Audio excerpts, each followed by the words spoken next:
ಎಲ್ರಿಗೂ ನಮಸ್ಕಾರ. ಇವತ್ತು ಚಿತ್ರ ಮಾಡೋ ಬಗ್ಗೆ ವಿಡಿಯೋ ಮಾಡ್ತಿದ್ದೀನಿ. ಎಲ್ಲರೂ ನೋಡಿ ಸಬ್ಸ್ಕ್ರೈಬ್ ಮಾಡಿ. ಮೊದಲು ಕಡೆ ಇಟ್ಕೋಬೇಕು, ಆನಂತರ ಸ್ವಲ್ಪ ಎಣ್ಣೆ ಹಾಕ್ಕೋಬೇಕು, ಆನಂತರ ಕಡಲೆ ಬೀಜವನ್ನು ಹಾಕೋಬೇಕು, ಆನಂತರ ಫ್ರೈ ಆದ ಕೂಡಲೇ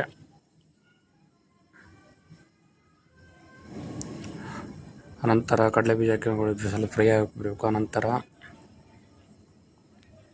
ಬೆಳ್ಳುಳ್ಳಿನ 4 ಜಜ್ಜಿಕೊಂಡು ಹಾಕೋಬೇಕು. ಟೇಸ್ಟ್ ಚೆನ್ನಾಗಿರುತ್ತೆ.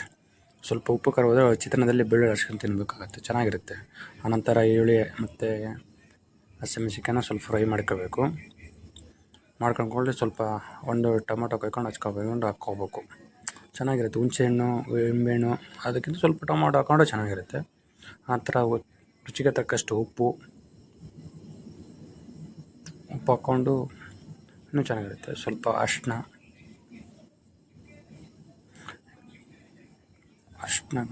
ಎಷ್ಟು ಬೇಕಷ್ಟು ಸ್ವಲ್ಪ ಕಲರ್ ನೋಡ್ಕೊಂಡು ಹಾಕೋಬೋದು. ಕೆಲವು ಜನ ಲಿಂಬೆಹಣ್ಣು ಹಾಕ್ತಾರೆ, ನಾವು ಹುಣಸೆಹಣ್ಣು ಹಾಕ್ತೀವಿ. ಹುಣಸೆಹಣ್ಣು ಆದರೆ ಸಿಕ್ಕಿ ಇರುತ್ತೆ, ಕೆಲವು ಜನ ಲಿಂಬೆಹಣ್ಣು ಹಾಕಿದ್ರು. ನೋಡಿ, ಫೈನಲಿಗೆ ರೆಡಿ ಆಯಿತು ಚಿತ್ರಾನ್ನ.